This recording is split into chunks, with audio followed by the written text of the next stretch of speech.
As a rule, we only have high quality humans on the show, happy people. But today we're really doubling down on that.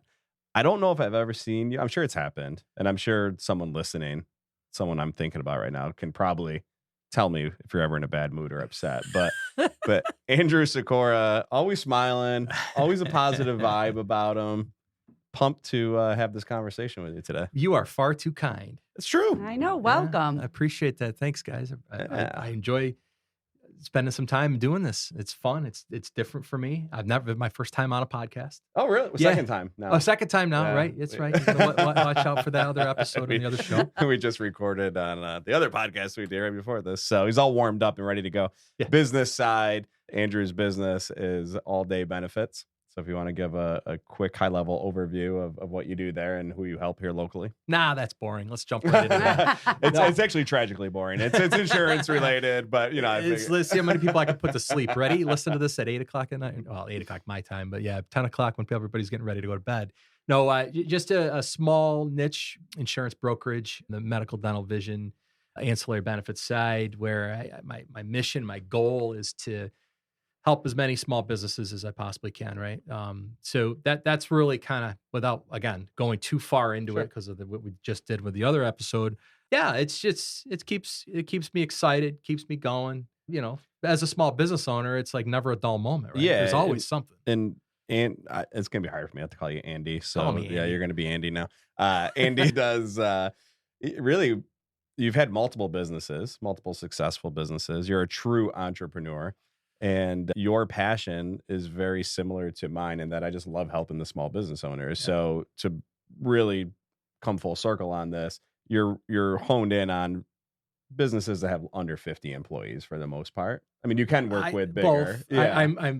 I do work with bigger, but at the same time, what's near and dear to me is the under, because they're kind of underserved, right? So but there isn't any limitation. Like, believe me, if there's a larger employer that wants my help, I would be more than happy. All right. Gotcha. Right. But yeah. Let's talk about your family a little bit now. Where do you want to start? My lovely wife. Your lovely wife. She is lovely.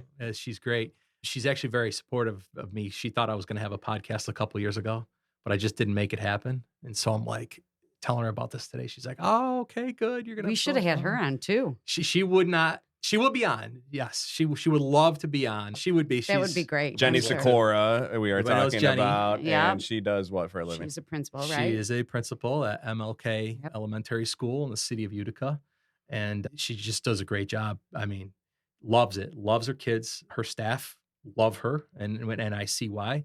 She's got pretty good relationships with a lot of her staff too, and doesn't have a lot of people come and go. They actually more want to come work in their school versus end up leaving. If someone does leave, they feel terrible about it. So very close knit, very tight group there, and she absolutely loves it, and she's very good at it. So that's why life is good for her. And you guys are phasing. I don't even know if you're phasing. I mean, you're kind of in the empty nest. We have been since September. Yeah. I mean, how's that? We get the kids in college, we count them.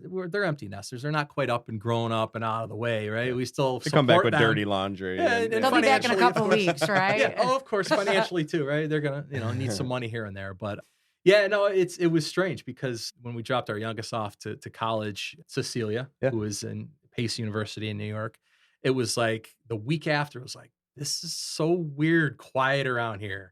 But everybody says that, right? But until you experience it, it's like, holy cow, it's true. So you've been around the 315. You spent some time in Syracuse, spent some time in the Utica area. Mm-hmm. So talk to us. You work here, you live here, you play here, you raise families. What's your thoughts on the area and what keeps you here? Well, it's absolutely 100% hands down the people, right? The people that are here that you build the relationships with that you know. And parents, right? So my parents, I grew up in Auburn, other side of Syracuse. My parents still live there. It's only an hour and a half drive, so they could come in and on holidays to when they come and sit down. And so it's still convenient access for them to come and visit with us and our family that's here, and vice versa. I was just there on Saturday, just for a few hours. So it's still easy to kind of get around, and that's the beauty of where we live. It's pretty quick. I mean, yes, we got to pay throughway tolls, but at the same time, you jump in the car and you're back, and day trip, no problem though. So yeah, family, people that there is a lot of events in the warmer weather, maybe not so much in the winter, but you can make things do. I mean, you guys listen to me. I'm preaching the choir about like what's going on in the December, January months. I don't really know as much as there are in the summertime. Tune in. Tune Kelly in. does a That's great it. job telling everyone. I try. You do a good job for the weekend review. But I've pretty much, 75% of my life lived in, and I say central New York, but for years I had been driving. So I lived in Rochester part of the time because my daughter was she went to Fairport High School, and I didn't want to take her out of that school district. But at the same time, my now wife that we talk about, Jenny, lived out here. So I give Jenny a lot of credit because years since Abby was probably, 8 or 9 years old to graduate at 18, where it was 1 week on, 1 week off, right? So I was out in Rochester being dad. And then when that week was over, I'd drop her off at her mom's on Sunday and shoot out here. And then now I'm, boyfriend, fiance, husband, for that week. So a lot of driving, a lot of windshield time, but I got to see a lot of the area here and appreciate it even more now that I don't have to do that anymore. And I can look back and say, okay, great. We made some sacrifices together, but it made us stronger, So that leads well into the next question. Like, how do you balance it all? How do you balance like new business, entrepreneur, being a husband, being a father? It's a lot. It is. It's tough. It is. It's a challenge, right? Because there's always something being thrown at you too. And then there's the whole other thing with like some other investments that I did in the last couple of years that like, not that I wrote off, but I'm like, okay, they'll come around at some point. Well, now it's starting to like the come around time. It's like, okay, now I might need to have myself pulled in that direction as well too, but not too much because I need to keep beating the drum of the business, and like, so it's like getting very challenging to balance all that. But for the most part though, it's you got to take every single day on its own day, right? Like, so you plan. I'm a planner Jenny's the planner. I like to plan, but also at the same time, it's like you got to keep some time open throughout your week for like spontaneity. And okay, so this is where I'm going to shoot over here and talk to these people because I've been waiting months for that, but I'm on their timetable. So yeah, without getting too crazy about all that stuff, it's challenging. It's hard. I don't know anybody that's really kind of just like, I got the perfect work week and can balance it all easily, And like you just said, like taking it day by day. Scott and I are definitely, because if we were to sit down and look at our calendar for the month, oh my God, you'd be overwhelmed. You almost can't breathe at times. Whereas you just take it day by day, and to not get yourself overwhelmed, and to even plug in those days there where you're kind of lighter so that you can do the types of things that you enjoy doing. And Great you point. Want to do. The days that are lighter, you never take those for granted, right? Like, okay, can catch up, can breathe a little bit, start planning a little bit more those days. So you don't have to do it all on the weekends. I find myself, you guys probably too, like you sacrifice some things on a Saturday or Sunday because you're like, okay, I got to get ready for the week ahead. And you're just taking your time away from doing stuff with family. And it's just, you have to do it or you're behind. Right. So, yeah. Never have a day off. Yep. Well, and so is Jenny. I mean, so you're a couple that admittedly you're workaholics, right? And the work in our businesses never ends. And it's kind of the same with with her for sure. Even now with administration, right? Teachers can kind of pump the brakes. Kids go away for the summer and you get a deep breath, but her job is 52 weeks, right? And so there's always work. And so what I love, I jotted it down that you mentioned is planned spontaneity, where you got to plan to do something spontaneous. And that sounds like, what is that? Cliche. It's oxymoron. Oh yeah. Okay. Or two words that don't make sense together. But so talk about what is something that if you were to plan something spontaneous, simple, what's something that you guys love to do? Anything simple. And I think you guys can relate to this too. If you have a lot of times it just ends up being like Friday at 5:30. Like, okay, we didn't really have dinner plans or we're not going anywhere until tomorrow afternoon on a Saturday. So we're like, all right, well, let's go for a ride. We'll go up to like, Old Forge or grab dinner up there or, just simple things like keeping it real simple because we don't want to like go too crazy. And it's not like we're going to go too far from home because we want to end up back at the home because we also have the dog and the cats that we have to take care of and they take care of us. But yeah, it's really just simple things like running to a brewery, maybe have a beer here and there, a couple, hours and got come a favorite back home. Around here? Yeah. I like them all. I really like that. I really like the Woodland one up here. Yeah. We plug You've Woodland a plugged lot. there. A lot of fun, Really good beer. Not really. I'm not. I That's- Seven like them Hamlets all. is really good too. So that's. I was just thinking the one over in Westmoreland. Yep. Yeah, that is one. really good too. They have a good variety there Yeah. for sure. Yep. Yep. And you could play cornhole right out there. And Yep. there's a lot to do. Yeah. All right, so let's get serious for a minute. You had a little bit of a health scare. I did. Yeah, and Mhm. and you know, we're insurance agents, and so we talk about planning for the unexpected, but I don't know if you can ever really be mentally or emotionally planned when the unexpected happens. Yeah. So if you want to kind of Yeah. run us through what happened and Sure. what you went through. Yeah, and I always preface it with that it wasn't like anything sudden, right? It wasn't like, wow, get the ambulance to my house, get me to the hospital, crack me open. No, it was none of that. It was actually over time where you just got to start, especially guys, we have to Mhm. listen to our body a little bit better than we do.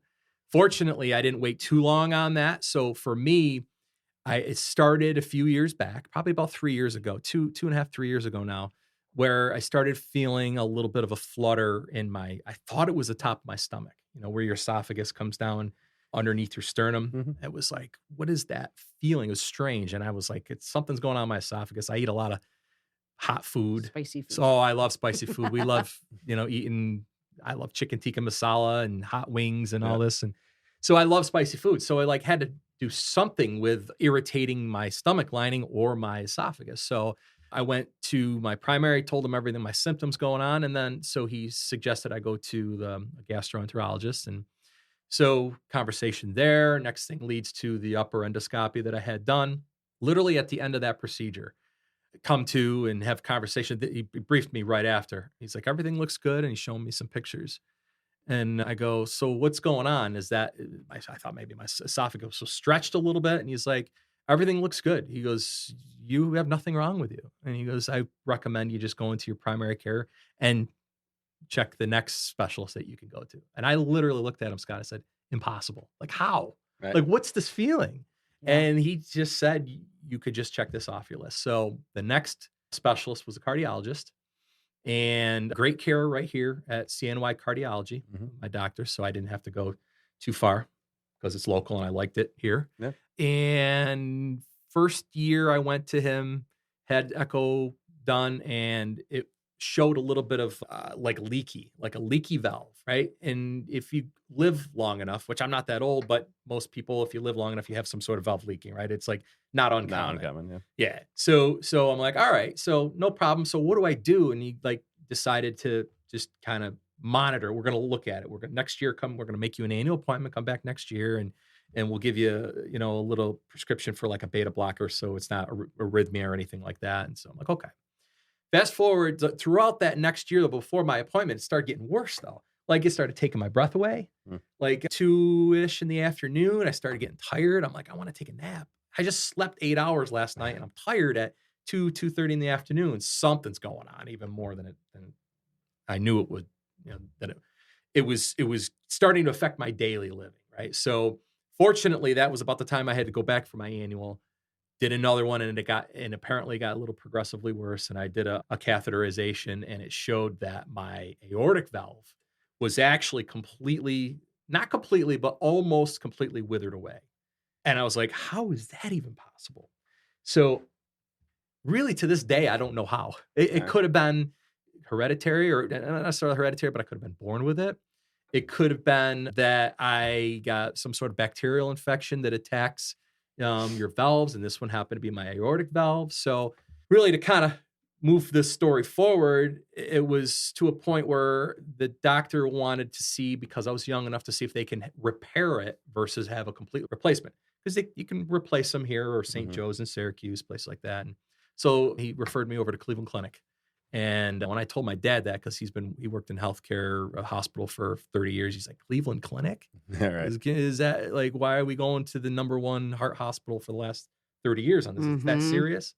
I said, apparently, yeah. So that's when the nerves and the jitters started. Yeah. But so that was like maybe about 4 months before my surgery. And of course, they didn't schedule me right away. So now here I am in the summertime playing golf, having a few drinks. Yeah. Oh, it's just in the back of my mind always is just be careful. Everything moderation. Yeah. I taught myself moderation, which is good.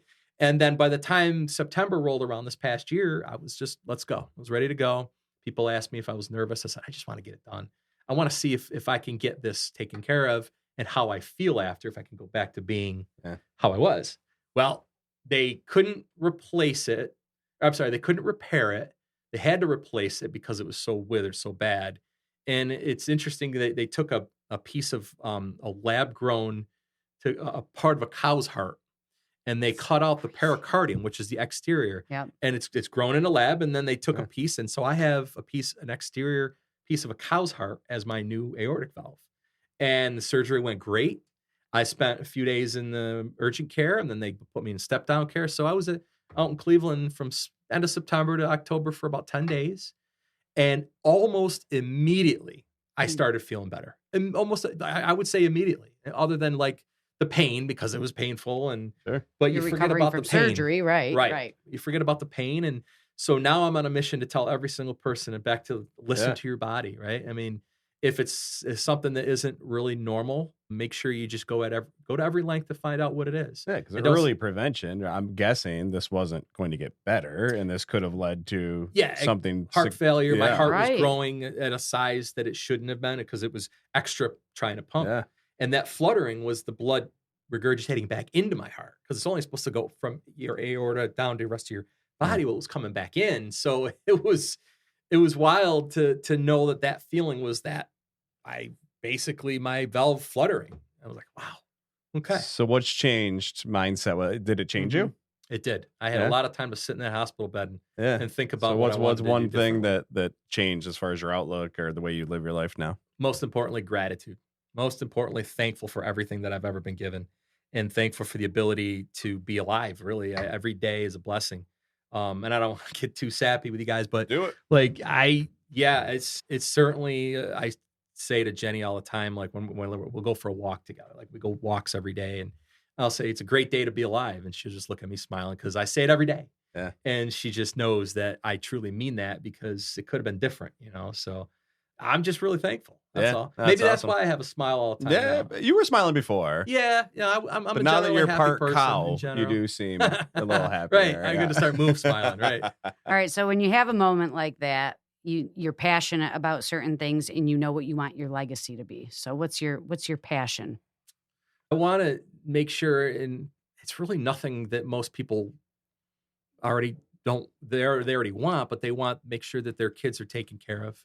They want to make sure that they don't have to worry about the little things in life, because they're always going to have their dad that's going to be in their corner no matter what. Mm-hmm. So to continue doing that, I think of a world where maybe it didn't work out very well with me in my heart, and I'm like, man, yes, being in insurance, there's life insurance, but money doesn't take care of that. It doesn't replace that presence. Doesn't replace that presence. So I make sure I want to be present as much as I possibly can. Relationships with family.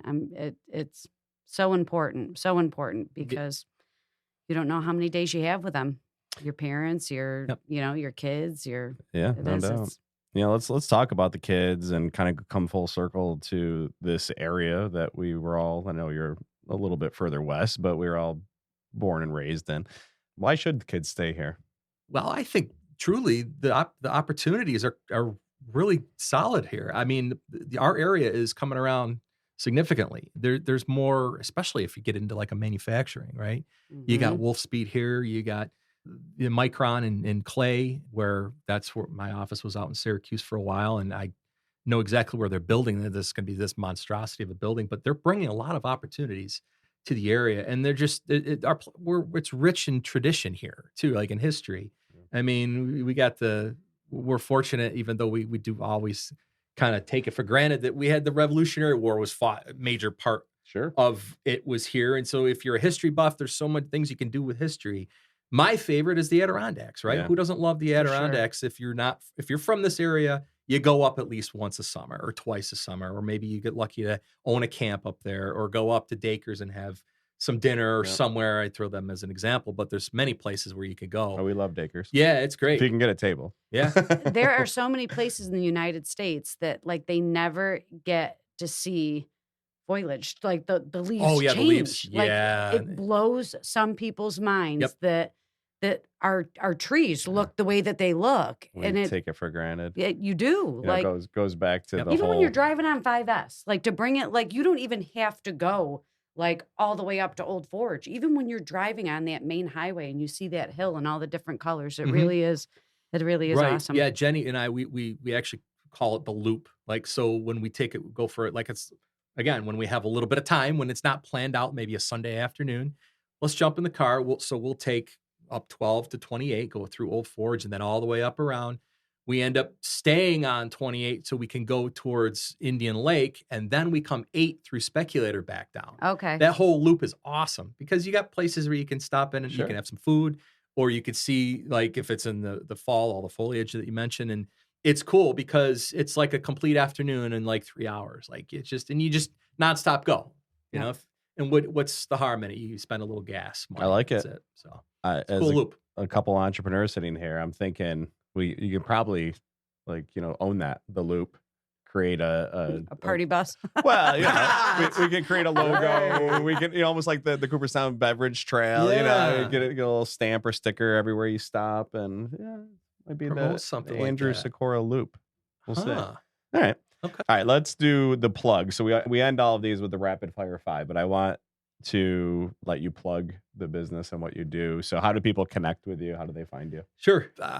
Facebook, LinkedIn, social media is easy. You can go on alldaybenefits.com. It hasn't been updated in a while. It needs to be. So if anybody's listening, right, exactly. But, for the most part, you see me around town.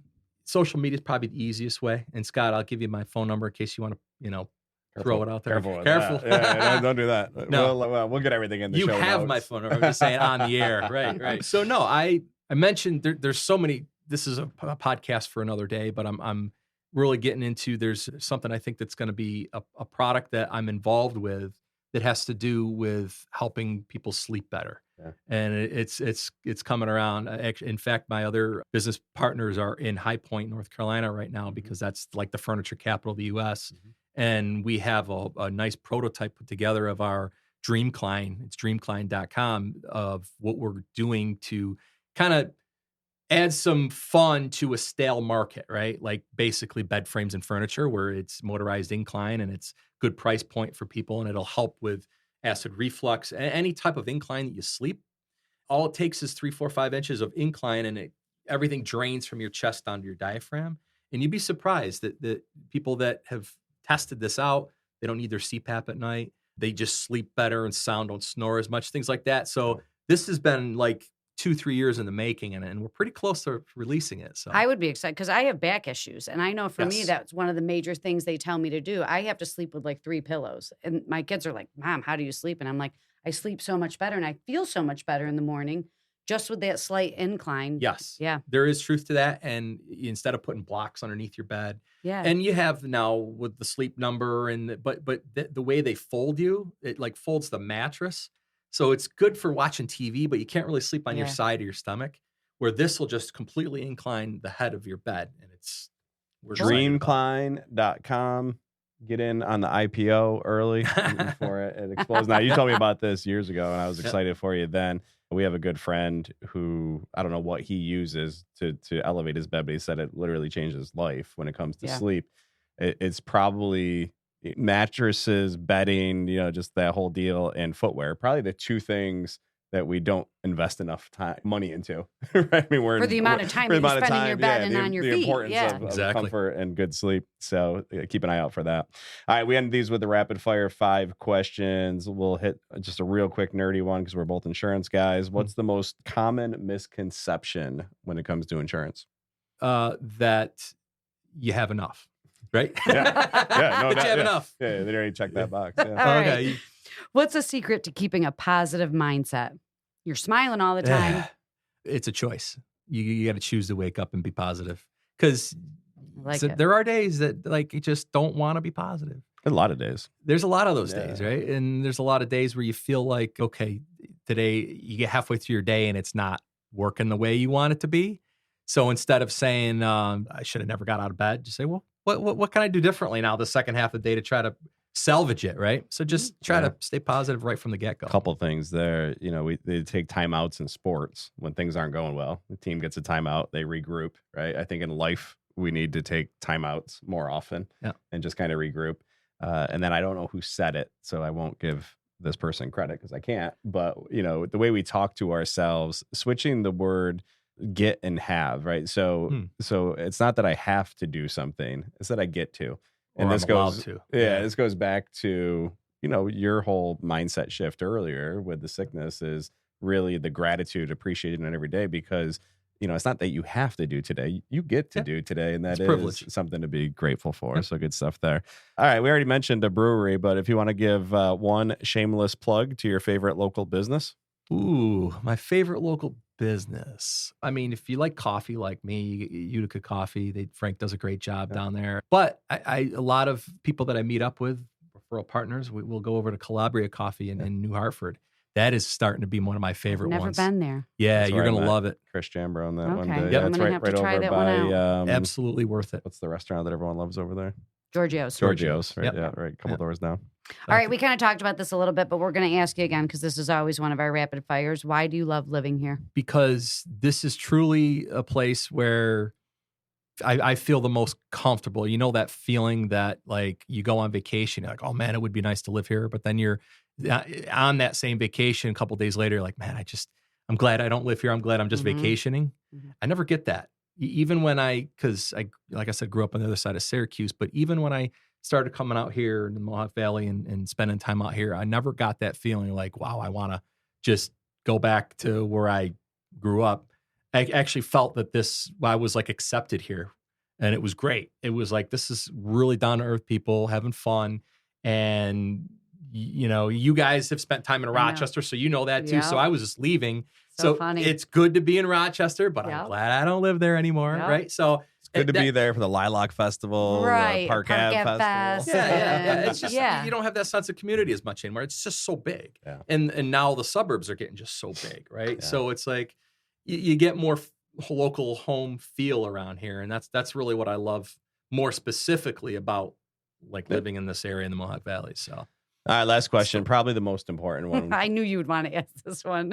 Insurance guys, they're insurance guys. Andy's a Cleveland Browns fan. Oh, Who's gonna win a Super Bowl first? Cleveland or Buffalo or none of the above? probably Detroit. I'm going to defer to a team that's actually playing really well. Yeah, no, I've been cursed as a Browns fan for years and years and years. You're talking to a Bills fan. So. Yeah, but at least you got like You got what? You got more Bills fans. What do here. we have? Yeah, we got fans. You're in New York. Yeah, Yeah, fans like, aren't they the got problem. the mafia. That's a big deal, right? yeah, like how does a Browns fan live in like Bills country? And like, well, long story, but and you brought up Detroit, but Buffalo, Cleveland, Detroit, The Rust Belt similar, cities. in nature, similar fan base, and obviously similar with our inability to win anything that matters. Yeah. So we all kind of group hug it out. I don't think a Bills fan dislikes a Lions fan or a Browns fan or vice versa. True. It's like the Steelers too, right? I mean, there's a lot of Steelers fans here, and but they win. I respect them. It's okay that they win. Oh but my God. I just can't deal with the Ravens winning. I just can't deal with All right. Andrew Sikora from All Day Benefits and Dream Klein and all around just A+ dude. Great businessman, family man, great local man now, part of our 315. So appreciate you. Awesome. Great. Glad to be here. Thanks for coming, Andy. Thank you for tuning in to another Love Living Local episode. Before you head out to support all things Central New York, we just have one ask of you. Please help us share the love we have for our community by sharing this podcast with a neighbor of yours. We truly appreciate you. In fact, you are one of the many reasons we love living local.